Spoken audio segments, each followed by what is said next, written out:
Good morning, everybody, and welcome to another edition of Coffee and Tea with AARP Connecticut. This bi-weekly virtual conversation series features AARP staff and volunteers, as well as decision makers from across the state. In our conversation, we discuss a variety of topics affecting Connecticut's older residents. And today, we are joined by our AARP Connecticut volunteer, Jean Caron, and Laura Smits, the Voter Service Vice President for Connecticut's League of Women Voters. So let me start with Jean. Jean Caron, our AARP volunteer. Tell us a little bit about yourself, where you're from, and what you do as a volunteer with AARP. Hi, yes. I live in Old Saybrook, Connecticut, and I have been retired for a number of years. I was a banker working with primarily investments and estate planning.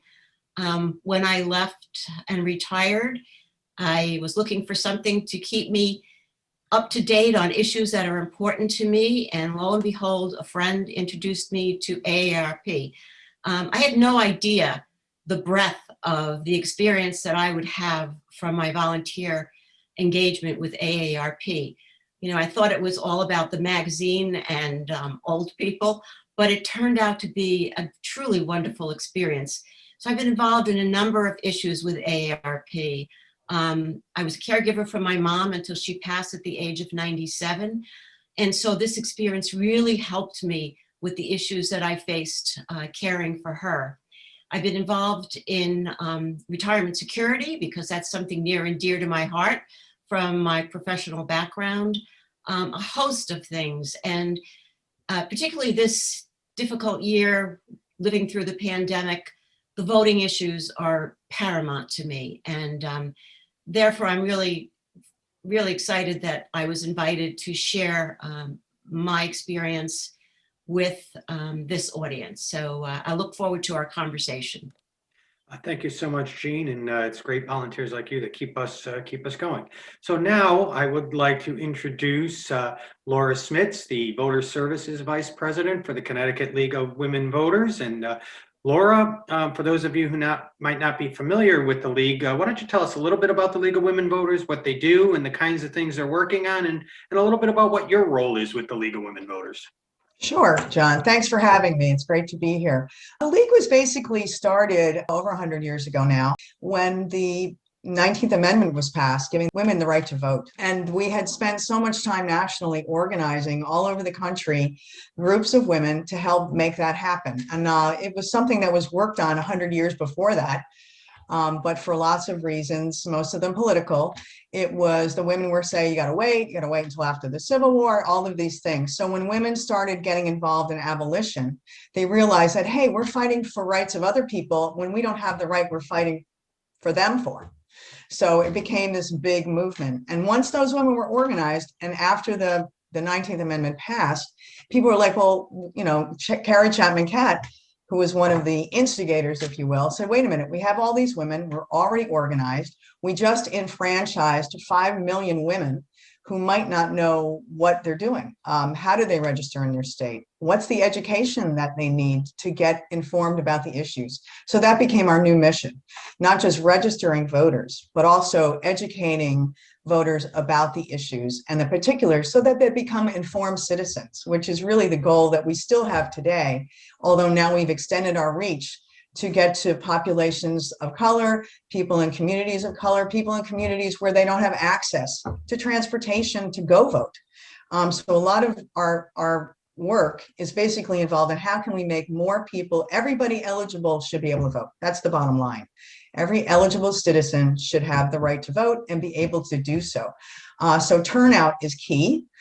We don't have a representative democracy if half the people don't vote. And for a very long time, up until these past few years, there was a lot of apathy. People just didn't see the point. Why bother? They're all the same, that kind of thing. So we've been really encouraged by the fact that because social media is kind of a good news, bad news kind of thing, because of it, there's a lot of disinformation, but also because of it, we can reach into places where we're not able to reach before. So that's basically what our mission is. I'm a former registrar of voters, as I know you are, John. And so when someone asked me to step up and be vice president for voter services, I was like, perfect. I have all the information. I know how the system works. So it's been really great for me to work with the Secretary of State's office, because we speak the same language. So that's really our goal now, is to make sure that everybody understands how you vote in Connecticut and why it's important to do so. And as we saw in this past election, it's a lot more complicated in Connecticut than most people thought. So that's really what we do, is we find if there's an issue that's come up, we try to quickly energize our volunteers. We're all volunteers. We have a couple of people who are paid staff in the office, and we run the Capital Tourist Program in Hartford. Yeah. But for the most part, we're volunteers on the ground in their community saying, this is the issue that works for our community. How can we make it so everybody can participate? And that's basically our mission and what we do. That's great. A lot of, and as Jean, I'm sure could tell you, that's a lot of the same social mission statement that we have in terms of our effort on issues-based advocacy and kind of nonpartisan voter education, which is as well the League of Women Voters. You guys are completely nonpartisan as well, and I think that's very important for folks to be aware of because we're in a hyper-partisan environment, and our objective is really to just, as is the league's, to just get the information out to folks about how to vote, but also what are the issues and how can we present information in a kind of clean way so people could make their own judgment about who they vote for when they go vote. And I know, Jean, you participated with AARP in some partnerships with the league on debates that we've held up on the shoreline in the past, right? Yes. And those things always went well. And always went very well, extremely well. So that's really great. And so, Laura, let me ask you. We've had, last year, we're still in the amidst of a great pandemic, once in a lifetime, once in a century pandemic. And last year, the governor and by executive order and the legislature through legislative action kind of put in a lot of new provisions that were temporary that could be used in the 2020 presidential election. Everything from allowing COVID to be the reason everybody was able to vote by absentee ballot if they chose, the secure ballot drop boxes that were placed at city halls and town halls all across the state, and the ability for registrars to process absentee ballots early, at least to get them processed before counting on election day. So tell me a little bit about the feedback that you heard from voters. I know the league did a lot of research on what voters' feelings were on these things. So what was the league hearing about the experiences that people had with the changes in the election process that were temporarily put in for 2020? Well, I think one of the things that was most surprising to us was how little people knew about absentee ballot process in Connecticut, right? Because really, before COVID, most of Connecticut votes in person. Most people voted in person. That was like your civic duty, your community thing. You got to, it's a great feeling, right? I used to say we were queen for the day in the polling place because you'd see everybody from your community at once. When COVID happened, we had to pivot because suddenly nobody wanted to work the elections, right? Because the most vulnerable population were our workers, right? A lot of retired people are election officials. So that became a challenge. So suddenly we're like, wow, we have to reach out to younger people to get them to step up to be in the polling places. And the other thing that came with that was that we realized, as the Secretary of State did and the governor did as well, nobody likes to lie on that application for an absentee ballot. Who knew that everybody was being so honest? Because in order to get that absentee ballot in Connecticut, in our Constitution, you have to have a legitimate excuse to get an absentee ballot. It can't be convenient. It has to be you're out of town, you're on the military, all of the reasons that are stated in our Constitution, which makes it difficult to change anything, right? We have to go around that.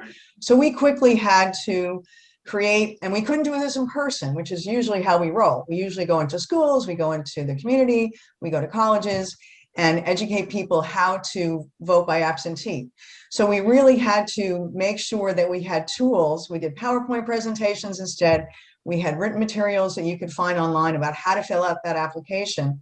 And we had to educate people about the process because people just did not know how to do it. So that was the first challenge that we had. And what made that simpler was the ways that you could get that application. You could put it in that Dropbox, right? Instead of calling, or actually, you can't even request by an email, right? You had to call or go into your town clerk and say, I want to vote by absentee ballot, and fill out the application, or call them and have one mailed to you. So the process was more complicated. So we were able to get that process cut down a lot by having those drop boxes available, not just for absentee ballots, but for the applications themselves, because they were only opened by town clerks, which is the person who handles that part of the elections process. So that was a challenge to us. The drop boxes, I think, were the most popular. Anybody could drop it off. Didn't have to be you. It could be your helper if you're an elderly person. It could be your aunt who has the car that you don't. Whatever. That was one of the things that people really enjoyed, having that opportunity to just drop it in and not have to worry about the mail, which at the time, if you recall, that was another question mark. Is it going to make it there in time for it to turn around to get that ballot to you, since that actual ballot does have to be mailed to you? So that was one thing that people really liked, was the drop boxes, and the fact that COVID was a legitimate excuse. Right. So, Jean, how did you vote, Jean, in this past presidential election? Did you avail yourself of that process? I definitely did. I was, considered in that high risk area because of my age. And I have been, pretty much sheltered in this house for quite some time. So being really, really careful, I was very concerned, and I did not want to miss the opportunity to vote. It's so important to me. I'm first generation in this country, and voting means an awful lot to me. So I did avail myself of the Dropbox. It was wonderful. I spread the word to many of my friends and family. And I was even really surprised that I have grandkids who are in their 30s, and they are very interested in voting too. I'm so proud of them. And they also availed themselves of the Dropbox because they were working from home. And although they're very healthy, they were still extremely concerned to be out there. So it was a great experience, and I would do it again in a minute. It's interesting because, Laura, there is legislation working its way through the legislature to make the drop boxes permanent, but that, doesn't fully solve the problem, right? Because unless we change the Constitution to allow people to vote using absentee ballot with no excuse, we're going to still have a limited number of people that could use these great drop boxes. But it kind of surprises me, the pushback that there are in some quarters about the drop boxes, when everything that we've heard, I know everything that you folks have heard, is that people really enjoyed having the drop. I personally used the Dropbox as well, both for my applications and for my ballot, because I thought, with all the uncertainty about the post office, I just wanted to be safer than sorry. And and the Secretary of State also did a quick absentee ballot checkup, so you could actually check and see that everything was received, and that was another piece that was very helpful, was being able to track your application as well as your ballot. I would agree on that. We had a friend who was a little bit wary about the Dropbox, but when she heard it could be confirmed, totally convinced her. Yeah, so so we're hopeful that legislation passes by the time the session ends on the June 9th, so that we can make those drop boxes permanent. But so Laura, tell us a little bit about what would need to happen in order for us to be able to continue the use of absentee ballots. I know there's legislation to extend it because we're still in the midst of a pandemic through the November elections. But even if that happens, what would we need to do to make it happen permanently? Right. We still have to go through the process of changing the Constitution. Right. I don't think the Dropbox thing is as affected by the constitutional part as the early voting and the no excuse absentee ballot thing. It should not be a heavy lift. That probably won't be on the actual ballot. It'll be part of, and this is why it's really frustrating when you want to change something in the elections process. I mean, we go through, just like other businesses do, you go through and what's your best practice? Well, if you're an elections official, your best practice is to make the system efficient and accessible and easy to use. The drop boxes help do that. But with our Constitution, things have to be written down. And I think that gives, because of that, it gives people who are against making it easier to vote ammunition to say, well, how do we know they're safe? Well, I don't know. The post office boxes are pretty safe, and they're kind of the same model, right? They're on a concrete slab. They're out. These boxes are outside, usually of municipalities that have cameras. I mean, none of them have been tampered with, I don't think, at the election cycle. So a lot of that stuff is overblown. So it would be what something. you're saying is we could use, so the legislation that's passing through the legislature now, we can actually make the drop boxes permanent, but then we would have to change the Constitution to enable people to use the absentee ballots more freely. Right. Yeah, I don't think the drop boxes would have to be in the Constitution. Right, That is a right, correct. detail that is almost too much, right? That's like too much, right? Because Right. things could change in another 20 to 25 years. Eventually, we'll get to an online voting system. We're certainly a way away from that now, just because of hackers and all that kind of thing. But that's the problem with it, right? Every time we want to update it, modernize it, we have this constitutional thing that prevents us from doing some of these things quickly. So I think the Dropbox thing is a pretty popular thing. The state's already paid for them. So I can't imagine they're all going to rip them out and put them in the storage until somebody does that. I think those will be here to stay. The bigger question, of course, is if you get to these early voting things, or if you do it where you're going to have unfunded mandates on towns and cities. That's the big hiccup. Right. Because, I mean, because of COVID, we were able to get some federal dollars to fund a lot of the stuff that we currently have now because of COVID, but that's going to go away, obviously. And then the towns will have to do the burden of funding some of those things. However, we've had early voting, right, John? Since we've had absentee ballots, you can early vote in this state. You just have to do business hours where the town clerk's available. So you can do that kind of thing. But by having drop boxes, you don't have to wait for that 9 to 5 or whatever, 9 to 4, whatever they're doing. So it gives you a lot more options. But I think the drop boxes are the easy part. I think the early voting and the no excuses, for some reason, a lot harder to get through.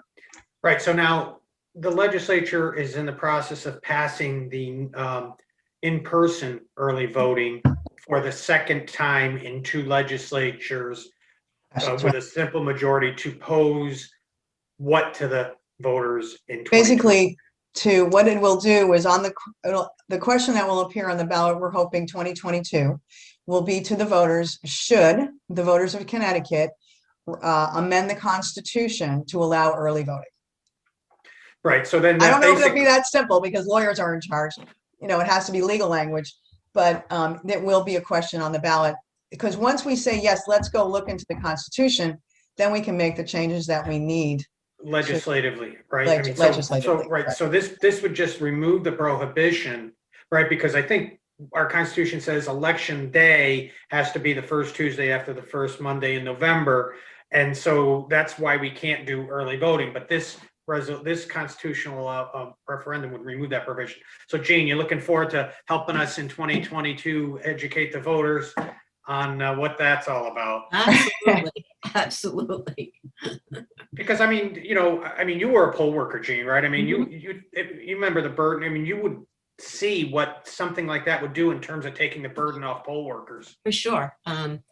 Saybrook isn't a huge town, but we vote in Old Saybrook, and the times that I'd worked, it was crazy there. It really was. And I think early voting would make life a lot easier. It's difficult for people who, last year, maybe not so much, but people who work, and some people work really long hours. We need to encourage people to vote. I think that's been part of the challenge. It's kind of like, I always say to myself, why don't you want people voting? Don't we want everybody eligible voting? Isn't that how this works? That's right. That's right. So, I think we've said in anything we testified on at the legislature, that voting is the most basic fundamental constitutional right. And it really makes me cringe when people say it's a privilege. Like, we have an obligation to, thank the people who fought to defend our rights and everything else. And you're 100% right. But, like you talk about the Constitution in Connecticut and how difficult it is to make changes because it's written in the Constitution. The most basic fundamental right we have as Americans is our right to vote.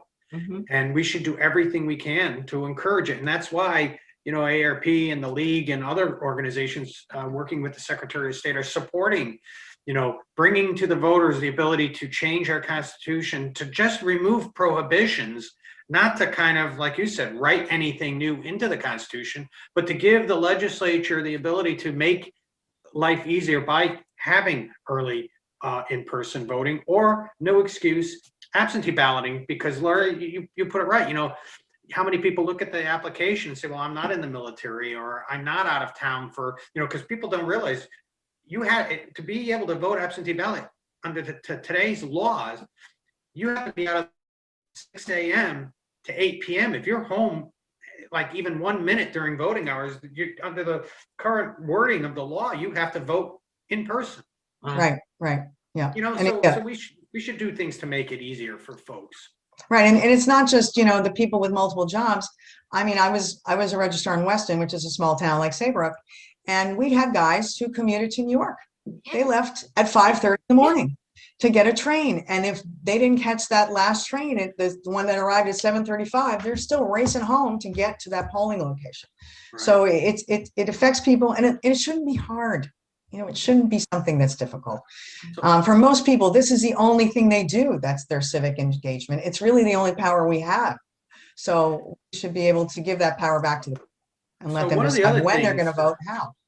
Yeah, right. No. So one of the other things the legislature is talking about doing, and because of the experiences of using absentee balloting successfully in 2020, is to allow registrars a couple of weeks now to kind of prepare the absentee ballots for counting on election day. And I think, we heard, because we had to pull together quickly in Connecticut, allowing mass absentee voting, we didn't have in place some of the things that other states were able to do legislatively, like, just making the expansion. So other states allow voters to cure their ballot. And that's a term that they use, which means, most voters in Connecticut don't realize that if they vote absentee ballot and they make a mistake with their ballot, they didn't sign it properly, they didn't do something, because it was all done on election day, their vote was invalidated. Mm-hmm. But if we, explain to me what they mean by curing the ballot, giving people the ability to cure their ballot. Okay, curing the ballot, basically the absentee ballot process, there's the application, right? When the ballot is mailed to you, there's 3 pieces in there.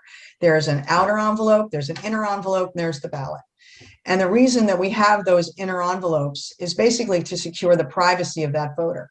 So you fill out your ballot, you put it in the inner envelope, which you must sign and date. And then you put that inner envelope into the outer envelope that is mailed back to the town clerk. So what happens when we get the absentee ballots and we start to sort them, which is on election day, like you said, you can't open these until election day. Whereas if you had those days where you could open them, you would see, okay, I'm opening, here's my outer envelope. The inner envelope, it's not signed. So the minute now, what happens now is that gets into the reject pile. If we had the ability to cure the mistake, basically is what the curing part is. You basically could say, okay, this person forgot to sign their ballot. Well, before you lose that outer envelope, which tells you who that voter is, you can put that back together and you can put it in a pile, and you can contact that person and say, hey, listen, Betty, you did not sign your ballot, but I have it here. There's still time to fix this problem. Do you want to come down to the town clerk's office and do so? So that's really what it would involve. And this is a very small portion of absentee ballots that get rejected because of these mistakes. But it's very, very frustrating if you've gone to all this trouble to vote by absentee to have your ballot rejected, which you don't know if it was rejected. You don't even know if it's been rejected. So you think everything's hunky-dory, and then you don't even find out, because once that outer envelope is gone and your inner envelope is gone, you don't know whose ballot that is anymore. And that's by design. That's, as I said before, to protect your privacy. And then they're all shuffled together like a deck of cards. So even the people working on them don't know whose ballot it is. Right. But there's that one little brief time where you can cure those ballots, and you can make it so that people have some kind of recourse. Because let's face it, you go into the polling location during the day on election day, you can make 10,000 mistakes. As long as I have enough ballots, I'll keep them coming until you get it the way you want to. Right. You don't have that option on absentee. You're out of luck. Jean, how did you find that process? Wouldn't you like the ability to cure your ballot if when you voted absentee balloting? I mean, tell me a little bit about how you found that process. It's a little cumbersome, but that's because of the protections built into it. I would have been so frustrated if my vote hadn't counted. It seems to make so much sense to me. time is of the essence, right? The ability Well, to be and- able to cure it would be, even though you said it was a small amount, that could change. There could be more mistakes going forward, but for sure, it's something I think would be very important. Well, and as a, you were experienced as a caregiver helping your mother who was living in a assisted living facility. Right. And in some places they don't have, not everyone has somebody helping them. Right. And that's where there could be the high probability of mistakes. And so, having the ability to cure these ballots is essential. So, yeah, we have a large percentage here in Old Saybrook living in subsidized housing for the elderly. yes. And, they would need much help, I'm sure. So that would be terrific just for that group. So lots going on. So Laura, what else do you want to tell us about what you think some of the changes are that we could see coming forward over the next couple of years? So we know we have the potential for a constitutional referendum in 2022 to allow that early in-person voting to happen, removing those prohibitions, and probably in 2024 we'll have a constitutional resolution referendum on no excuse absentee balloting. So what are some of the other things that you think would make the process more efficient for the voter and more accessible for the voter? Well, I think we really need to educate people about the process itself. I think we got a head start because of COVID on that. It would be really great if the application wasn't so, daunting, to make it a little more simplified. It's an important step in the process because it is one of the important checks and balances. Not everybody can fill out an application. When you fill out an application, you have to be on the list. If you're not on the list, you don't get an application. You'll get a call and say, hey, by the way, you're not a registered voter. So I think that's the important thing, is to make that application process it's like I said, people just need to understand it better. So that if they want to avail themselves of an absentee ballot, they can. The other thing we need to understand too is if we go to early voting, if we do no excuse absentee ballot, that will definitely put more pressure on the town clerk's offices. And before, I don't know when it was, John, but when they decided what registrars are going to do and what town clerks are going to do, they gave the town clerks the absentee ballot process because it was such a small part of the elections process. And town clerks have other stuff to do, right? They do vital records, all the other things they are in their jobs. So now if we shift it to them, we're going to have to figure out how to help them handle that heavier load of absentee ballots in their towns. And I think that that's doable. I think early voting is doable. It doesn't necessarily mean that you're going to have to open have your polling locations open 6 to 9, all whatever. I think there's ways to make it so that it's not so cumbersome on the people who have to do the elections process as far as the voters themselves. So those things are very connected. Especially one of the things that I saw that was great was how many more new poll workers we had this year, and how many people were glad to be a part of that because it helped them understand the process. Right. Yeah, I know. AARP, we did a lot of work on trying to recruit younger poll workers. Because as you said earlier, so many of the poll workers are retired people, and the pandemic hit those over the age of 65 harder than any other age group. And so we were working with the Secretary of State and others to try to recruit poll workers. And I think with everybody working together, I think it was a big success that we were able to get the number of poll workers we did, both for election day and for helping town clerks process the influx of absentee ballots that did come in, because I know, something like 40% or more of the folks in my area voted by absentee ballot. So it looks to me like we're coming up a little bit on time. So Laura, why don't you tell us a little bit, where can folks who want to learn more about the work of the League of Women Voters go to get more information? Okay, well, we have a website. On our website, we have a lot of the advocacy issues, which include all of these elections bills. We do follow them very closely. We have advocates, specialists who focus on certain areas. Some are in transportation, some do the voting bills, and there are other things that come up in the legislature. We also have events. We have webinars that we've done in the past year. I think, John, you were on one of them, where we did some stuff where we basically explain the process. So if you want to understand the absentee ballot process, there's sources on that website that can help you do so. But I really think that it's important for people to become engaged in whatever you value.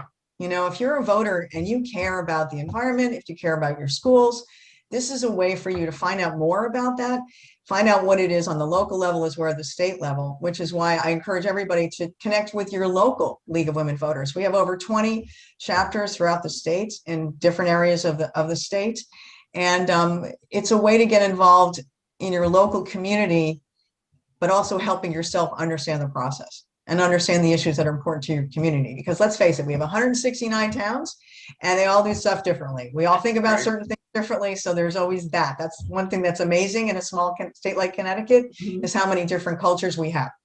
But that's the way to go, is to start local. And, you know, one of the things that's been great for me as a league person, it's a stepping stone to getting involved in your community. I was a league person and then I got onto the Board of Education, then I became a registrar. So it was a way, if you're interested in your community and getting more involved, it's a way to start without too much.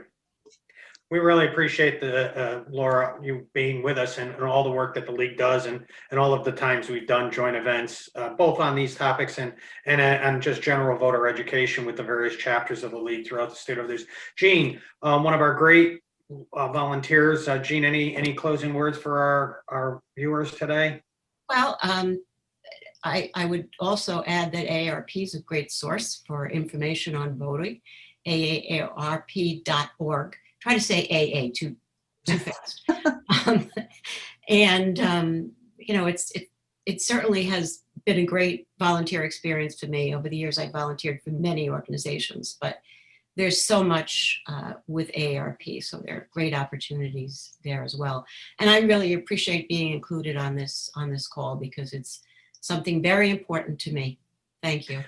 Well, I once again want to thank Laura Smits, Vice President of Voter Services for the Connecticut League of Women Voters, and Jean Caron, one of the great AARP volunteers that are out there working with us on these and a whole host of issues. And so really appreciate you all joining us this morning and look forward to seeing you all on another edition of Coffee and Tea with AARP Connecticut. Thank you. Thank you, John.